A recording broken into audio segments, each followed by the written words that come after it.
નમસ્કાર મિત્રો, સ્વાગત છે તમારું મારી આ યુટ્યુબ ચેનલમાં। તો આજે આપણે વાત કરવાના છીએ વિક્રમ ઠાકોરની સુપર હિટ મૂવી વિશે। આમ તો વિક્રમ ઠાકોર આપણા માટે ઘણી બધી એવી ફિલ્મો અને સોંગ લઈને આવતા જ હોય છે અને એમના સોંગ સુપર ડુપર હિટ પણ થતા હોય છે।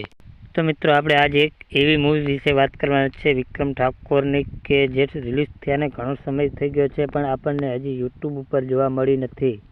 સૌથી પહેલાં તો જો તમે અમારી ચેનલ ઉપર નવા આવ્યા હોય તો વિડીયોને લાઇક કરી ચેનલને સબસ્ક્રાઈબ કરજો અને વિડીયો કેવો લાગ્યો કમેન્ટ પણ જરૂરથી કરજો। તો મિત્રો આગળ વાત કરશું કે વિક્રમ ઠાકોરને કોણ પારકા કોણ પોતાના ફિલ્મને ઘણો બધો સમય થઈ ગયો છે પણ હજી સુધી આપણને યુટ્યુબ ઉપર જોવા મળી નથી। તો મિત્રો તમને જણાવી દઉં કે વિક્રમ ઠાકોરના ફેન્સ માટે એક ખુશીના સમાચાર છે। તો મિત્રો મળતી માહિતી મુજબ જો તમને જણાવી દઉં કે આ ફિલ્મ હવે ટૂંક જ સમયમાં યુટ્યુબ ઉપર આવવા જઈ રહી છે। તો મિત્રો આ યુટ્યુબ ઉપર કઈ ચેનલ પર આવવાની છે એ પણ હું તમને જણાવી દઉં। તો મિત્રો આ ફિલ્મ આપણને સીમારું ગુજરાતી યુટ્યુબ ઉપર ટૂંક જ સમયમાં જોવા મળવાની છે। તો મિત્રો આ ફિલ્મ તમે જોવાનું ભૂલતા નહીં।